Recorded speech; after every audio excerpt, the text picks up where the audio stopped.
years at that point. I am a 27-year-old female in the middle of a fight with my soon-to-be ex-husband Jeff, who had an extramarital affair a couple of months ago. Jeff and I had been married for 2 years, and we'd been together for almost 3 years before that.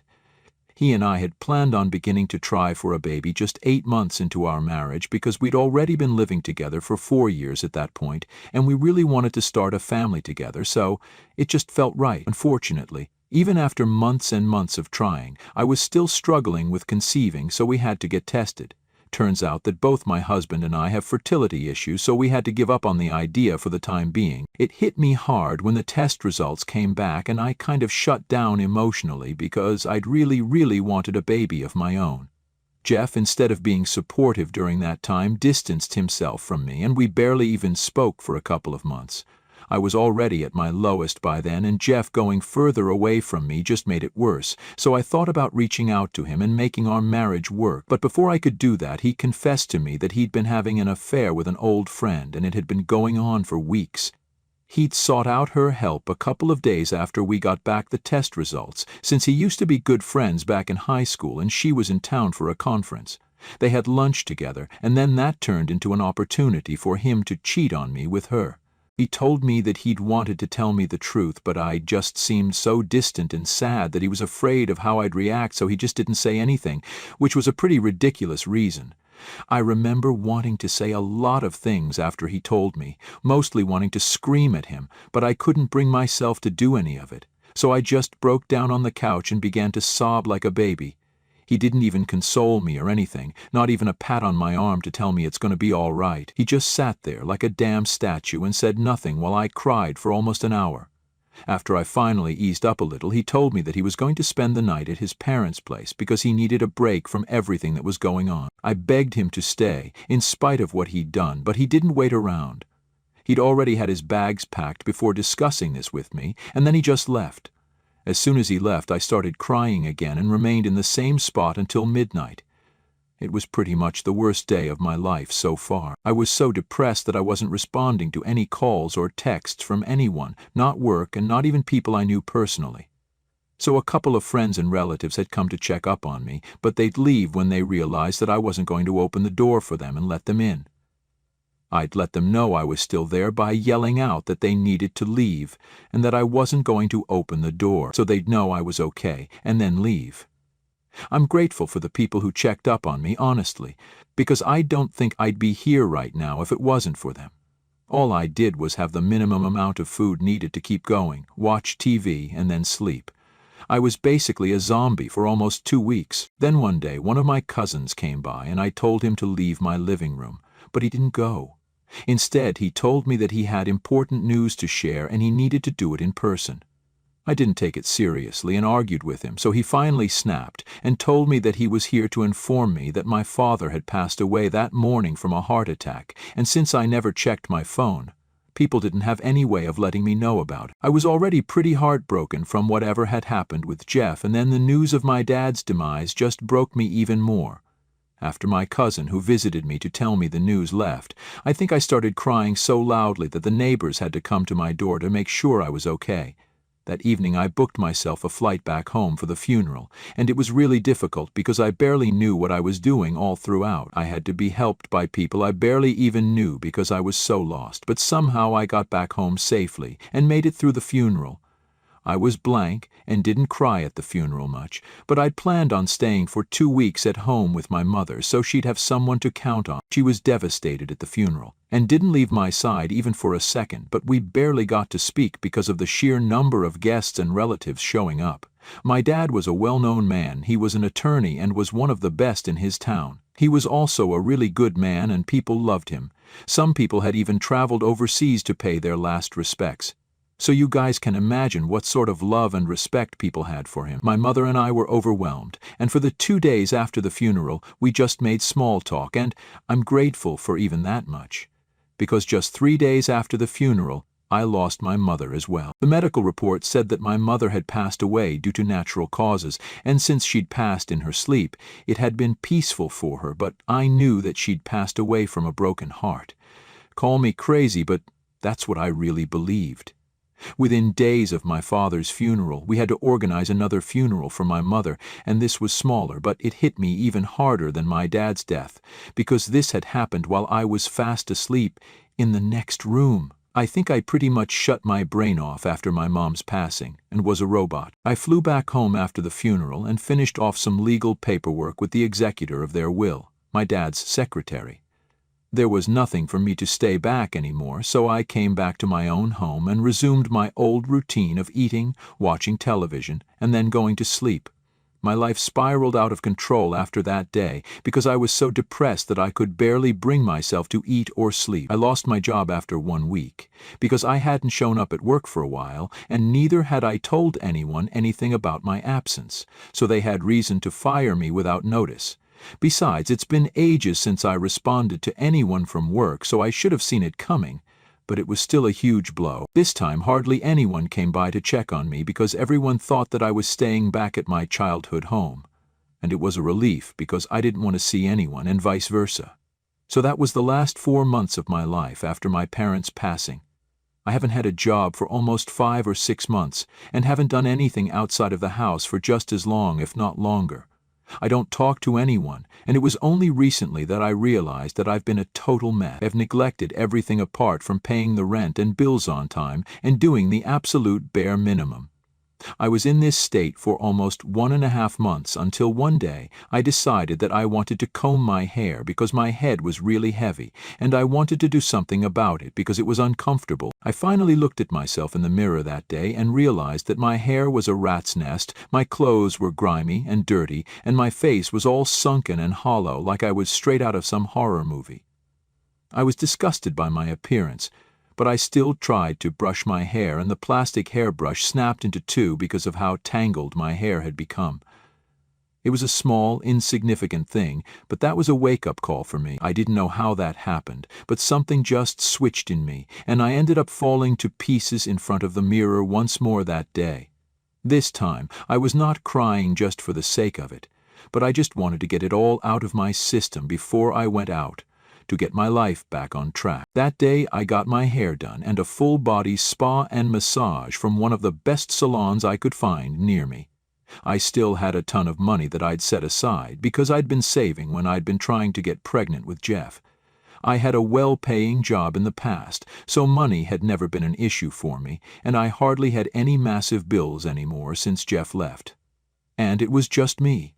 I barely ate or did anything, so I was doing just fine financially. After getting my hair done and stuff, I went out on a shopping spree, bought myself a couple of new dresses, and came back home.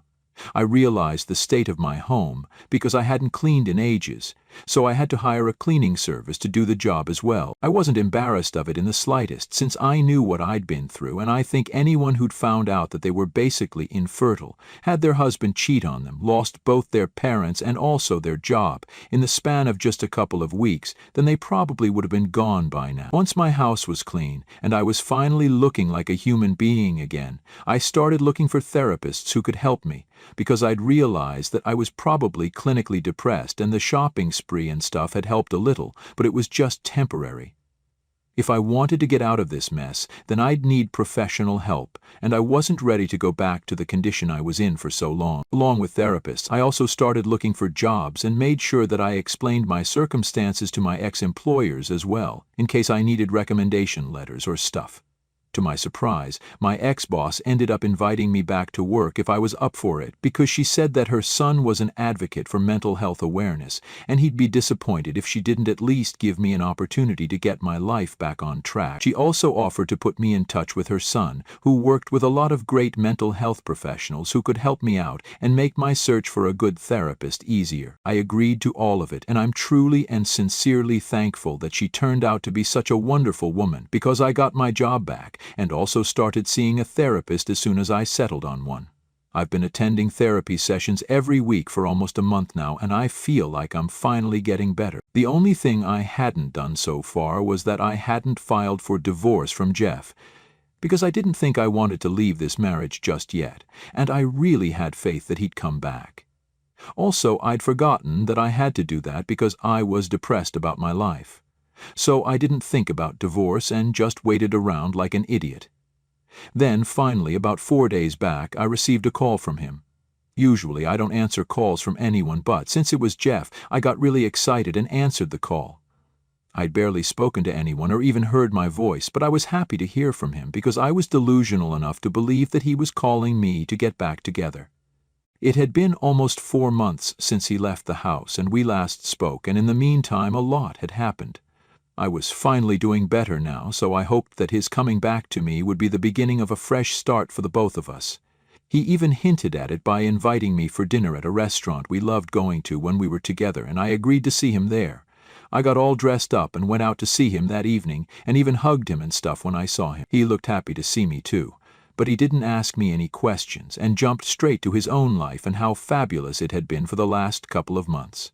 He told me that he'd been traveling ever since he left me and that he'd seen a number of places so far, all beautiful, and had also met numerous people. He mentioned that his old friend who he'd had the affair with had convinced him to go away for some soul-searching, and he'd brought it up really casually as well, but he was speaking about it in the past tense, so I'd thought that maybe that was done with. I even asked him if they were together, and he laughed and said no, because apparently she was too busy to commit to a relationship, and he didn't want one just yet. I was relieved, but like an idiot, I didn't even bother to think that just because they weren't together, it didn't mean that they didn't still have a thing together, because the reasons he'd given me were that they were too busy and non-committal to be together, not that they didn't like each other. I was so happy to see him that I missed a lot of the things he was saying and convinced myself that he was back for me and we'd live happily ever after now. I was shocked by the end of the evening when he didn't ask anything about me, and neither did he apologize for anything, but I still stayed, hoping that something would happen. We made a lot of small talk, and after we'd ordered dessert, I finally decided to steer the conversation towards our relationship myself, and ask him how he dealt with our separation. He told me that it had probably been easier for him than it had been for me, and then touched my hand and told me that he knew I'd lost both parents within days of each other, since a couple of my friends had come to know about it from my mother's Facebook feed and then told him about it. My mother's face was shocked because I thought he hadn't known, and that's why he hadn't brought it up so far. That's why he hadn't bothered to call me or even visit me. But when I realized that he'd known all along, all the warning bells started going off in my head at full volume, because he'd known and he still hadn't cared enough to come see me and make sure I was okay. Forget about visiting me. He hadn't even tried to contact me to make sure I was fine. So that was the first shock for me. And then he went on talking and told me that he was really sad to learn about the demise of my parents because he really liked them, but he was too busy traveling to contact me and figured that he'd do it once he was back. I smiled and said nothing because I was trying to process it in my head. And then he told me that he'd also wanted to talk to me about something that he'd been thinking about for a long time now, which was also the reason he'd asked me out on dinner that day. I thought that this was finally where he would ask me to get back together, but instead, he asked me if I'd given any thought to what I'd want to keep during the divorce. When I looked confused and asked him what the hell he was talking about, he explained that since it had been a long time since we'd broken up, he thought that it was finally time to file for divorce officially so we could move on with our lives. That's when I finally realized that this wasn't a dinner date where we would end up getting back together, but one where we would officially end our marriage. It was more of a goodbye dinner than anything else, and I, like an absolute idiot, had completely misread the situation. I was already embarrassed, but I was also pretty pissed off because he'd been a total jerk to me and hadn't even bothered to check on me, whether I was even alive or not, for almost 4 months, but now he had the audacity to invite me for dinner like we were buddies, and then go on and on about how brilliantly life had treated him in these past couple of months. And then he asked me that after he'd heard about my parents' passing, he'd been intending to ask me about the inheritance that I'd be left with. He said he wanted to wait a respectable period of time before asking me how much we were going to inherit from my parents. At that point, I was so incredibly furious that I literally just ended up laughing in his face and told him that we weren't going to inherit anything. But I was going to inherit close to $7 million, and all he was going to get was a divorce. I'd already been in talks with my parents' attorney, and I told him to sell all the property that had been left to me, because I had no intention of moving back home. The estimated amount of everything that would be sold, plus the amount that my parents had left me, came up to almost $7 million. My dad was rich and my mother never worked, but she had a huge inheritance from her parents. So that's not a surprise, but the probate process had to be completed before I got any of it. They'd already left me close to $2 million that I'd get as soon as the probate process was done, and then I'd have to wait for a couple of weeks before their assets were sold off. They already had a bunch of buyers, so I wouldn't have to wait for long. And since Jeff had been going on and on about how fabulous his life had been ever since he'd left me, I thought that I'd give him a taste of his own medicine and tell him about how wonderful my life was going to be now that I was done with him. We live in a state where inheritance is not considered a joint asset, and so he cannot claim it, and since he'd already admitted to infidelity, he couldn't claim alimony either. I rubbed all of this in his face and told him about how his leaving me was probably the best thing that had ever happened to me, since I would hate to have to stay with him even after my life was finally coming back on track. I told him that he deserved every single bit of misery that he was feeling because now I was rich and he wasn't, and it showed on his face. Then I stormed out of the restaurant and drove back home. He hasn't tried to contact me, but my in-laws have, and they told me that what I did was disgusting because first, I wasn't able to give him a child, which drove him to cheat on me, and now I'm not even willing to do the bare minimum and share some of my wealth with the man who had supported me all along. I hung up on them without any argument because I didn't think I needed to dignify any of it, but his friends and family have been hounding me ever since our dinner date about what I did, and I'm seriously beginning to question if it was the right move to rub it in his face. Maybe I should have just left without bragging about it. Am I the a-hole for bragging about my inheritance after my husband cheated on me and left me at my lowest point? Update 1. Hey, I've filed for divorce from my husband.